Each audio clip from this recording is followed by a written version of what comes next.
the new guy in this hot seat.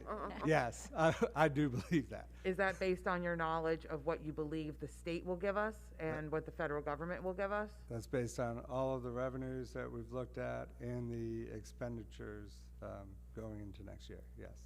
Okay, so barring any large contract increases, which I'm assuming you have accounted for some increases, just standard increases? Right. Do you see any increases to our health savings plans or insurances? Steve, you want to speak to that? Sorry, I'm just trying to wrap my head around everything Mhm. that's going on. That's a good question, because that's such a large cost, and the answer is no. And at your next board meeting, when I present the financial report, I think it's important to look at that health benefit account. Okay. Because compared to last year, we have some funds in that. So we're in, again, maybe all the stars are aligning, but we're in a very good place with finance. One, the state's giving us additional revenue. Two, the COVID funds are coming in and offsetting our local costs.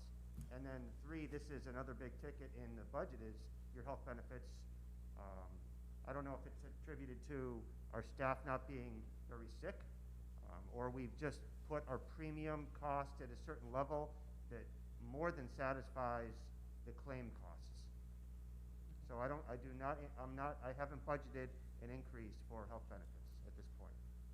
So yeah, my only hardship is not having that hard budget in my hand to look at next year with what we want to do for this year, because it is for the next year and a half that we're looking at this monies. And so that's my only mental block. Like, I'm not seeing what the budget is for next year with those numbers. That's my only block on this, because I just want to make sure we're solid. And I trust you, I do. I need to process that. I'm held responsible just like everybody else. So I think you can think about it in the sense of, if you, like the budget book that we give you with the more extensive line item breakdown, to look at that and know that the majority of those line items, except for these increases in salaries, will remain the same. You might see an increase in SSC, you might see a slight increase in VACOR, but in all the other line items, you're not going to see an increase. And so basically what we showed you today were what we're putting in those 4 increases. You'll see increases in those positions and those few things. So most of it for Steve is going to be status quo for year 1. And so it's a little different budget process this year for us. So that's why we tried to hit, this was kind of mix of, can we pay for the budget next year and this year, and to highlight the things we're going to recommend in the budget. The other thing I didn't really see in here is any maintenance or any projects we have to do. I know we get that money from the Board of Supervisors in that account, but usually the projects are surpassing of that amount because they're bigger. Do we foresee, because there's always something can break, and I understand that, do we foresee any large maintenance needs going into next year? So Chris has been working with SSC and myself. We've been working through that, and the budget with Steve as well, actually, recently, looking at that. And we have a huge database now working with SSC on all of those ticket items in mechanical systems, and the year we purchased them, how long they're supposed to last, and when they should be replaced. And so we have a good track, and what we're trying to do is look at, okay, what should we replace, even though it's not broke right now and it's past life. So those are what you're talking about. So we're budgeting those within the 250 and what we keep in the regular operating. And then others, we're going past life and hoping they continue, which some of those things you should do that. If it's not broke, you're not going to replace everything just because it says it's past life. We have things that are 15 years past life. Knock on wood, we haven't had a problem on. We've had some that haven't got to the 20 years and they blew up. So that's always an unknown, and I think the Board of Supervisors do understand that. They helped us this year when we had those 2 major things. I don't even remember the school now, but it ate up all of the 250, and they gave us an additional 250. So that is an unknown, but we feel like we're in a pretty good position. And I will have Chris, whether it's next month or after that, kind of show you. It's a huge document, but at least talk to you about what they're looking at from that technical aspect. And that is an area that we have taken from 0 to 2,000%. We had nothing. And we feel like we're in great shape documenting our equipment, when it was purchased, and when it's maintained. And that's a tribute to our team here and the teamwork with SSC, really. Because my understanding is that 250 is like an emergency, not something we should be budgeting into. But, so when he's doing his budget, he's not counting on that 250 as part of the maintenance budget. Because I just, No. well, what you said before, you said, with what we budgeted and the 250, we can cover all Right. maintenance. But I just wanted to clarify that that is a backup money in case something does blow up, not part of our budget to be used for maintenance. Right. It is backup money, but we have in previous years used part of that to replace something that hasn't blown up. Right. But it may have been something that cost 30 or 40,000. We could go into that 250 and spend all of it replacing stuff, but yes, we don't do that. We Okay. keep I'm it just- for I'm just emergency. clarifying. Yes, Yeah. that's a good point. Okay. And we're square with all solar panel issues, is that correct? With solar panels? Yes. Yes, we're moving forward with the solar panels. And hopefully, we haven't projected that as a cost savings, because until that's finished and we get some data, but that should be a cost savings in electricity assume so. in upcoming budgets. I wouldn't count on it this year. Right. All right. This is good information, very thorough, and I appreciate it. Me too. Thank you. And if you don't mind, could I make a recommendation? Okay.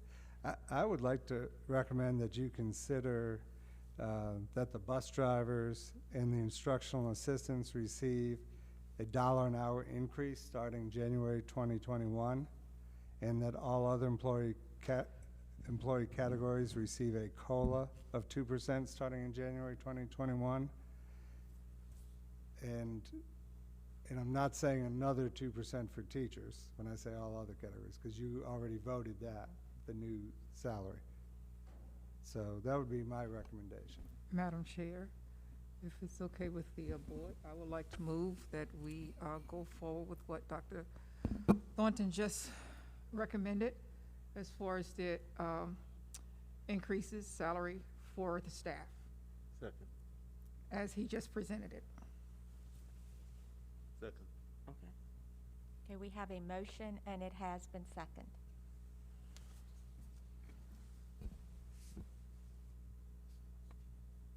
Yes? Okay, call you. Not ready for Okay, me Ms. yet. Tynes. Ms. Tynes, Yes. thank you.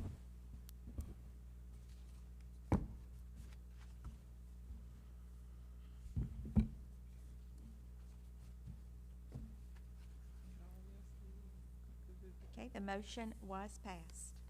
Okay. Okay, next on the agenda is board comments. No, Vicky just stated them all. Nope, I don't got anything. I don't have any comments. I don't have a comment at all. It's just, as I always, I really don't have a comment, but as I always like to tell the staff, all of the staff, even those that are not physically present today, thank you for everything you do for the Isle of Wight County Schools, especially the students. Thank you. Oh, Ms. Carr, can I add something? I'm sorry. Just since we are live and people are asking, so as far as, you know, we are 100% remote right now, and we're using this 2 weeks as kind of like a quarantine because of vacation. But I do want everyone to understand, we are planning on returning 2 days a week at all levels. We did, I know Mike was on the phone with James Lane in the state, and the governor may or may not come out today, I hear, with a new plan for schools to go back. But it seems to be a more aggressive plan to get schools back. And Mike, could you speak to that a little bit?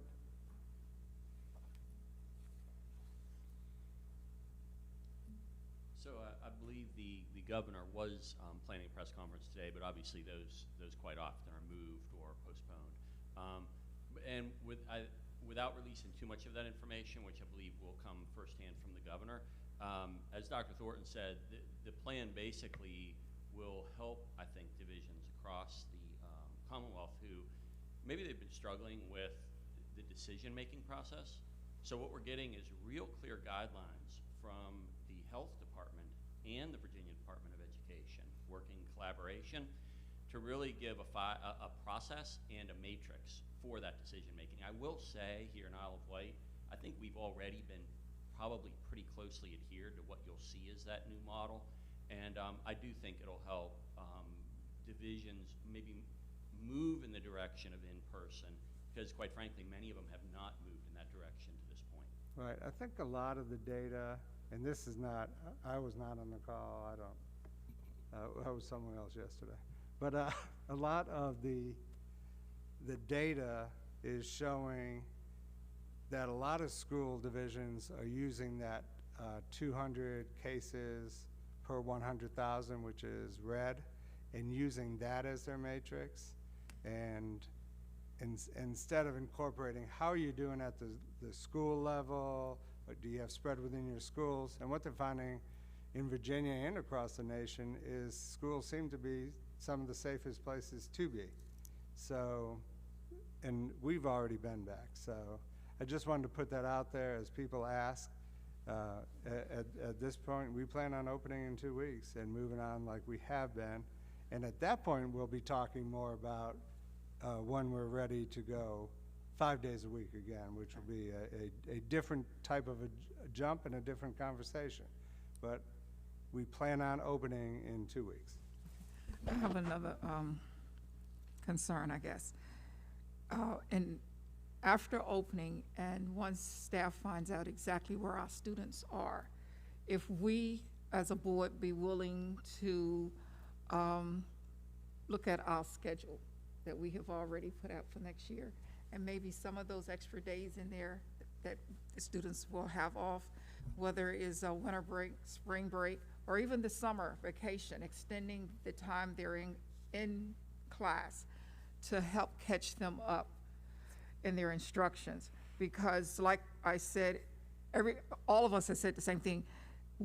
The times we're living in now in the last, I'm just gonna say 12 months pretty much, has changed all of our lives. And the most important thing is keeping the students, getting them back on track and where they need to be. And even if just for 1 year, we have to maybe change the scheduling. They come in the summer and we cut out some of the winter break and all just for the 1 year to help those children get back on track. And I would like to see this, my request is have the staff, if possible, look into that, see what we can do with that. But like I said, we won't know until they come back, and I'm positive we're gonna have to do some catching up. Yeah. We'll definitely get with our staff at the individual schools and teachers at the individual schools and talk about remediation and what that's gonna look like, whether it's during the year, summer school. You're right, it may not be traditional summer school anymore. Right. So at some point as we go through the spring here, we'll definitely add that to one of our agendas for you. I do have a question based on the information that was just, Okay. I know that now you have a better idea of what percentage will be virtual for next semester and what percentage will not be. Mm-hmm. Do you have just a general number? I'm not gonna hold you to it, but just a general number of the percentage difference from virtual to non? Do you have that, Susan? I mean, we're still gathering it because we are still missing quite a few. It's coming in, I should have it all by the end of this week. So will it be on the agenda for the school board meeting next month? Oh, this month, but we can add it. can that be put on? I'm just really, I'm still concerned about the consistency for the virtual learners. I know our goal is to come back to school, but I'm a virtual learner. I get a lot of emails from other parents and they want to keep the same, and so, the teachers and stuff and remain consistent for their kids, because that's part of the struggle of being home. And, so I just want that to be in our minds, to keep as much consistency as possible. They're asking for things to stay the same, and they're not changing. So I understand there will be some movement, or maybe not. It could be the same people are home, and, but I just, I would like to see if we can keep as much consistency as possible for those virtual learners, because they're part of the reason we're able to socially distance and have those smaller class sizes, more easily, especially in the Carrollton and Hardy areas. Okay. And we'll definitely put that as an item for the agenda as well. Thank you. I will say that the elementary numbers, there are more students returning to in-person. That has been clear so far. Okay. We'll do a full report. Yes, please. Okay. Okay, well, that is it for our agenda today. Our meeting is now adjourned. I think you need to go He home. did bring up the virtual learning. I'm just gonna throw that out. I wasn't gonna bring up virtual learning. They brought it up. I hear you. Okay. I was gonna apologize, but then I realized I should.